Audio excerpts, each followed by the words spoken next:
Zaqueu, eu quero subir. É isso aí. 3, 2, 1. Familiares, mais uma vez, agora junto com o Dr. Rogério, trabalhando juntos na área terapêutica da instituição.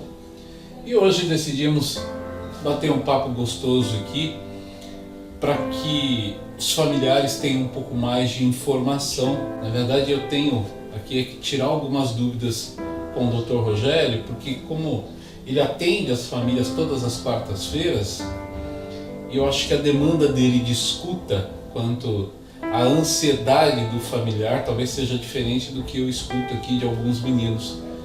E como que está isso, Rogério? Como que está administrar a ansiedade desses familiares que te procuram nas quartas-feiras ou nos demais dias? Como que está essa demanda deles? Olha, Ricardo, é uma situação que a gente percebe no dia a dia, principalmente na quarta-feira, que a gente tem contato com as famílias, em que soma-se a situação de ter um ente querido, um filho, um marido, em processo de tratamento sobre a dependência química e do álcool. E atrelado ao momento histórico que vivemos, que é o da pandemia do Covid-19, eu acho que isso acelera ou aumenta o grau de angústia que as famílias também vivem.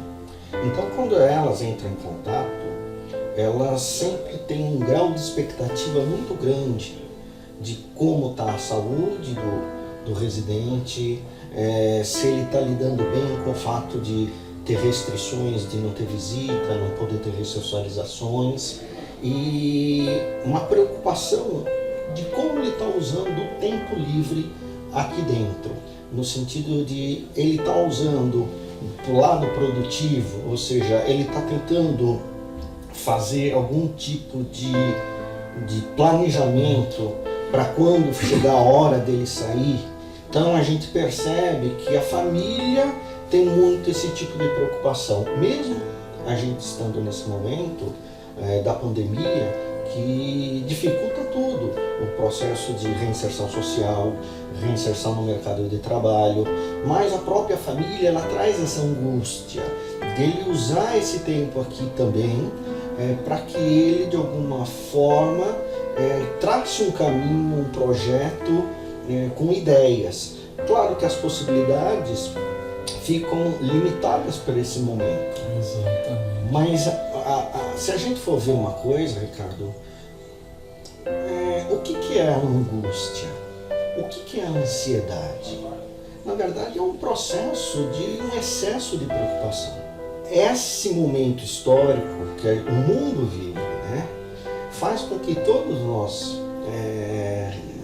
nos leve a refletir sobre o que será o futuro. O futuro é sempre incerto, o que aumenta o grau de preocupação.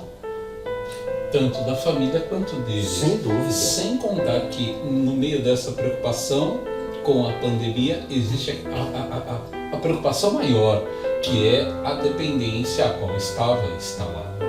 São dois fatores, não só a dependência instalada, mas como a pandemia.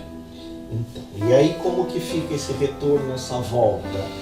E ao mesmo tempo, é difícil a gente fazer com o residente que aqui está, deixar ele em stand-by parado, Sim. como, estamos em isolamento social, nada acontece. Para ele, é como se ele tivesse parado no tempo e tivesse perdendo tempo, mesmo que a gente tente mostrar para ele que a situação lá fora é uma situação comprometida.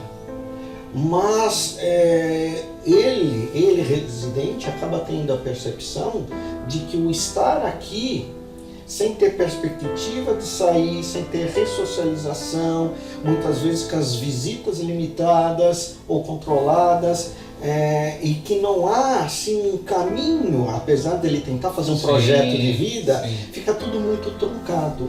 Acho que a palavra certa, né? Na cabeça deles, familiar, essa é a fala, é perca de tempo, porque está perdendo tempo. Na verdade, eles estão ganhando tempo principalmente na abstinência, e esperar as coisas acomodar. No vídeo da semana passada, que eu postei para vocês, era exatamente isso que eu estava tratando com a família, que a família precisa trazer eles para a realidade, que na semana passada eu já informei para eles de que este ano, esses próximos 6 meses serão atípicos, e que eles teriam que permanecer, mas com um projeto real, e não só no campo da idealização.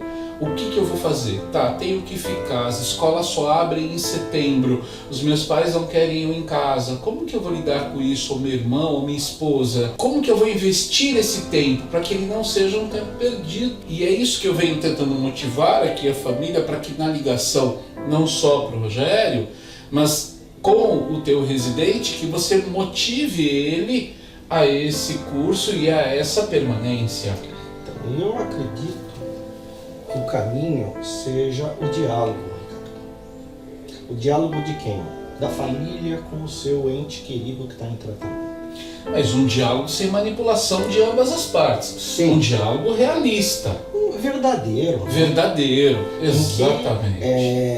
Como você fala nos seus vídeos, a clínica não está aqui para afastar. A gente está aqui para tentar aproximar e fazer uma melhoria da qualidade de vida de todos. A família como codependente e o residente como dependente. E aí o que acontece? O residente ele tem que se abrir e falar o que ele pensa e sente para essa família e vice-versa. Só que eles não se comunicam nesse tom. É esse caminho de acesso de mão dupla, de vai e vem, de troca, que permite com que você possa ter um controle melhor da ansiedade. Exatamente. Porque fica claro o que vai acontecer. Exatamente. E essa troca acaba sendo, sem eles perceberem, um tipo de apoio. Mas, Rogério, é que algumas famílias não querem que o seu ente querido sinta dor. Na verdade, é assim, o problema é da escola, troca de escola. O problema é do trabalho, troca de trabalho. O problema é a mulher, troca de mulher. E não se encara a doença. E que a questão não é a dependência química e alcoólica, e sim o que leva esses meninos que temos para esse uso abusivo. E outra, um desses dias, atendendo um dos meninos aqui, ele disse assim: Ricardo, eu só não posso abusar. Olha a fala dele, né, com álcool, eu não posso abusar. Se ele tem uma fala dessa, eu não posso abusar, como que vai reinseri-lo a uma sociedade atual a beber? E a ficha dele não caiu ainda que ele não pode beber. Só que do outro lado eu tenho uma família insistindo de alguma maneira, se automanipulando para levá-lo também. E eu falo, Senhor, aonde que eles conseguem, tanto família e dependente, compreender a doença? Ambos negam, Rogério. A família nega de um lado, o residente nega de outro. E aí eu tenho que arrumar um culpado. Então, mas aí eu acho que a gente vai para o caminho, dentro da codependência, daquelas fases da codependência, né? Que a gente conhece, da negação. Sim. Ou seja, sim. Depois a fase do desespero, a culpa, depois a fase do controle, até você chegar a uma exaustão emocional, que é onde você acaba pedindo ajuda.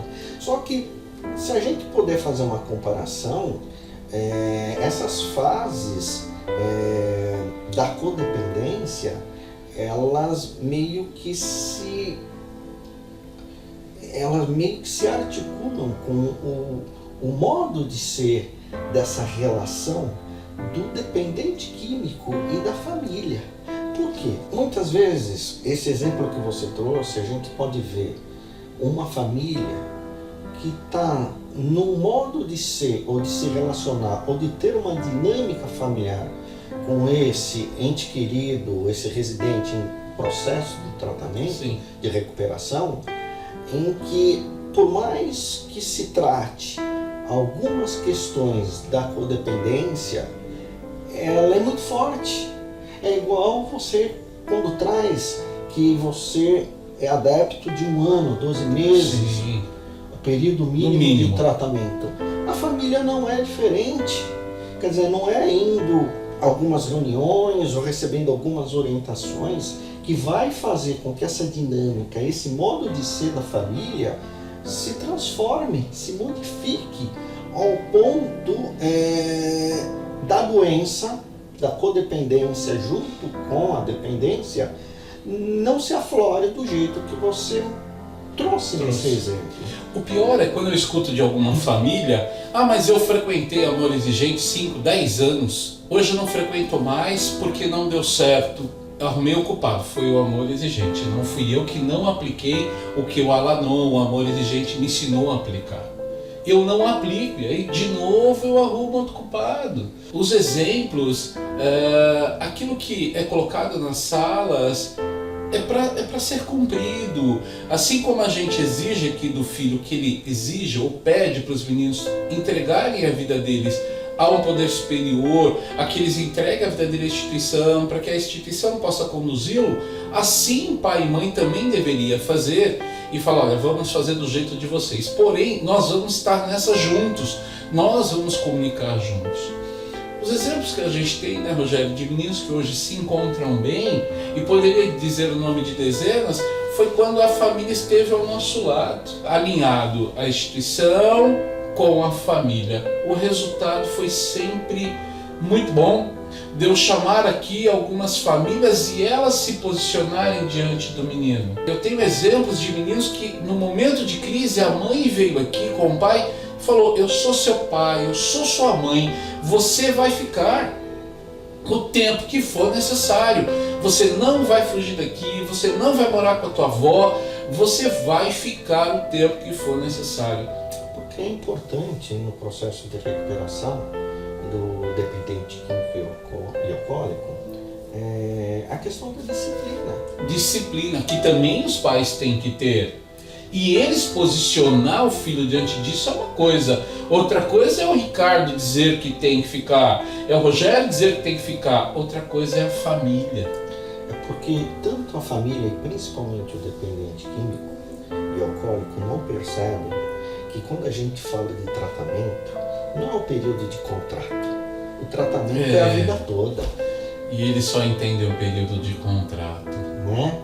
O que a gente faz aqui é dar informações, orientações, um suporte para que ele aprenda questões do modo de ser dele, da doença, e adquira uma habilidade pessoal e social para que ele se proteja diante de situações, seja em convivência familiar, convivência com esposa, ambiente de trabalho, ou seja, diante do convívio social, em que ele perceba indicativos, sinais que o alertam para uma situação de risco. Risco do quê?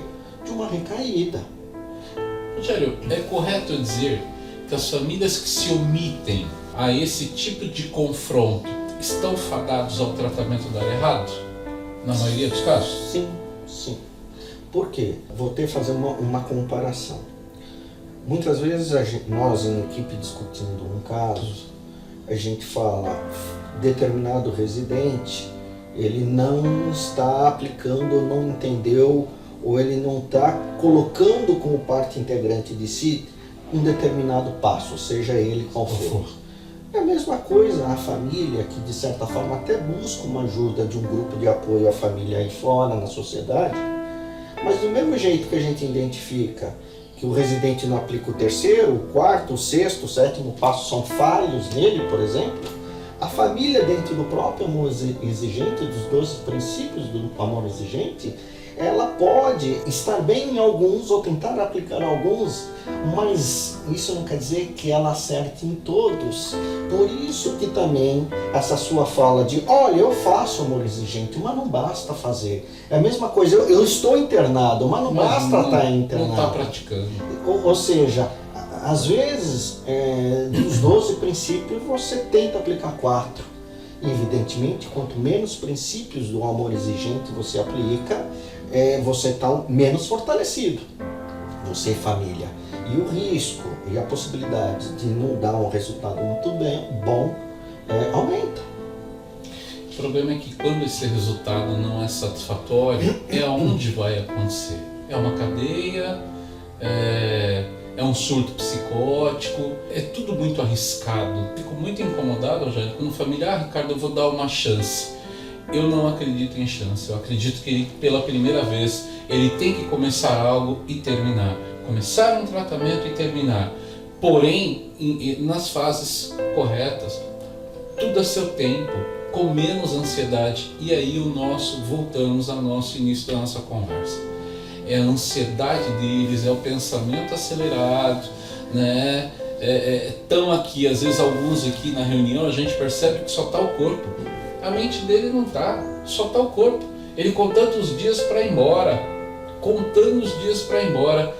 para fazer o quê? Embora para onde? Não tem como fugir de si. E eles querem continuar fugindo. E é também um pouco de um pensamento mágico. Sim! Eles acham que eles vão dar conta. Tem a Covid aí, mas eu arranjo emprego. Eu dou um jeito, eu vou atrás. Por um lado, você vê que aparentemente ele tem uma capacidade de acreditar em si muito grande. Mas será que essa capacidade é verdadeira ou é só mais um mecanismo da doença para manipular uma coisa que não é verdadeira, né? Já mais de 90% é só um mecanismo para ir embora. É só uma manipulação para ir embora. E a família, espero que não caia nessa. Precisa fazer um autoexame. Não só o menino tem que se inventariar, mas a família também tem que se inventariar, perceber o que já deu certo, o que não deu. E dessa vez, vocês sabem o quanto foi difícil trazê-los para o tratamento. Vocês sabem quantas noites e noites choraram. Quantas noites as famílias que estão aqui nos escutando, nos assistindo, derramaram lágrimas na expectativa dele aparecer. Não importa se ele ia aparecer drogado ou bêbado, vocês só queriam que ele aparecesse. Não dá para esquecer isso. O trabalho que foi trazê-los para a instituição, agora, família, nós precisamos do apoio de vocês no tratamento deles. Olha que absurdo, eu preciso dizer para vocês, me ajudem. É fundamental a fala de vocês. Não atribuam a clínica. Mas eu quero ressô, fala com o Ricardo, fala com o doutor. Não, eu não quero, não estou pronta. Eu quero um curso, eu não tenho dinheiro para pagar agora. Meus recursos financeiros também são limitados. Ou eu pago a clínica, ou eu banco um curso para você, não é momento. As suas aulas, os seus rendimentos, família, também caiu. Eles têm que cooperar. O que eu não concordo é com o esforço de vocês e aqui eles desperdiçando tempo, jogando tempo fora. Jogar tempo fora é jogar o dinheiro fora. Porque ao invés de estar produzindo algo, estão numa cama, no núcleo da sua doença. Algum recado para as nossas famílias, Rogério? Sim. Gostaria que elas continuassem a assistir os nossos vídeos, no sentido de a gente poder, de alguma forma, orientá-los e informar diante dessa grave situação que a gente vive hoje no mundo da pandemia, da doença da dependência química, da doença da dependência alcoólica, e que a gente possa de alguma forma orientar e até abaixar essa sensação de medo e de excesso de ameaça que esse desconhecido gerado por essa doença acarreta, tanto em nossos residentes como nos nossos codependentes, as nossas famílias, né? O senhor sabe que eu tenho feito algumas lives com o Lúcio Mauro, tenho postado alguns vídeos até sozinho, e as famílias falam assim: nossa, como você é bravo, você está nervoso. Eu não estou bravo e nervoso, é que a doença não dá trela, com ela não tem conversa, não tem mimimi, ou é assertivo ou não é. Talvez o tom seja duro, e aí eu percebo que quando o meu tom é duro, as famílias menos assistem e menos compartilham, porque também não querem escutar aquilo que é correto a se praticar. Eu entendo vocês, mas eu sou amoroso com todos eles como sou com vocês, mas com a doença comigo não tem conversa. Não existe uma meia recuperação. Não, e a doença se alimenta do amor da mãe e do pai, né? E ela morre na razão. Então há o momento da razão. A palavra do Senhor que diz: há tempo para tudo, Eclesiastes 3. Há tempo de chorar, há tempo de sorrir, há tempo para tudo, e precisa aproveitar o tempo que está aqui. Meu muito obrigado a vocês. Muito obrigado a todos. Até o próximo vídeo meu e do meu amigo Rogério Alonso. Na próxima semana teremos um outro vídeo sobre um outro tema. Curte, faça a sua inscrição, curte a nossa live, pode compartilhar sim, nossos telefones estão à disposição aí para tirar a maior dúvida se ocorrer. Meu muito obrigado, até o próximo. Obrigado.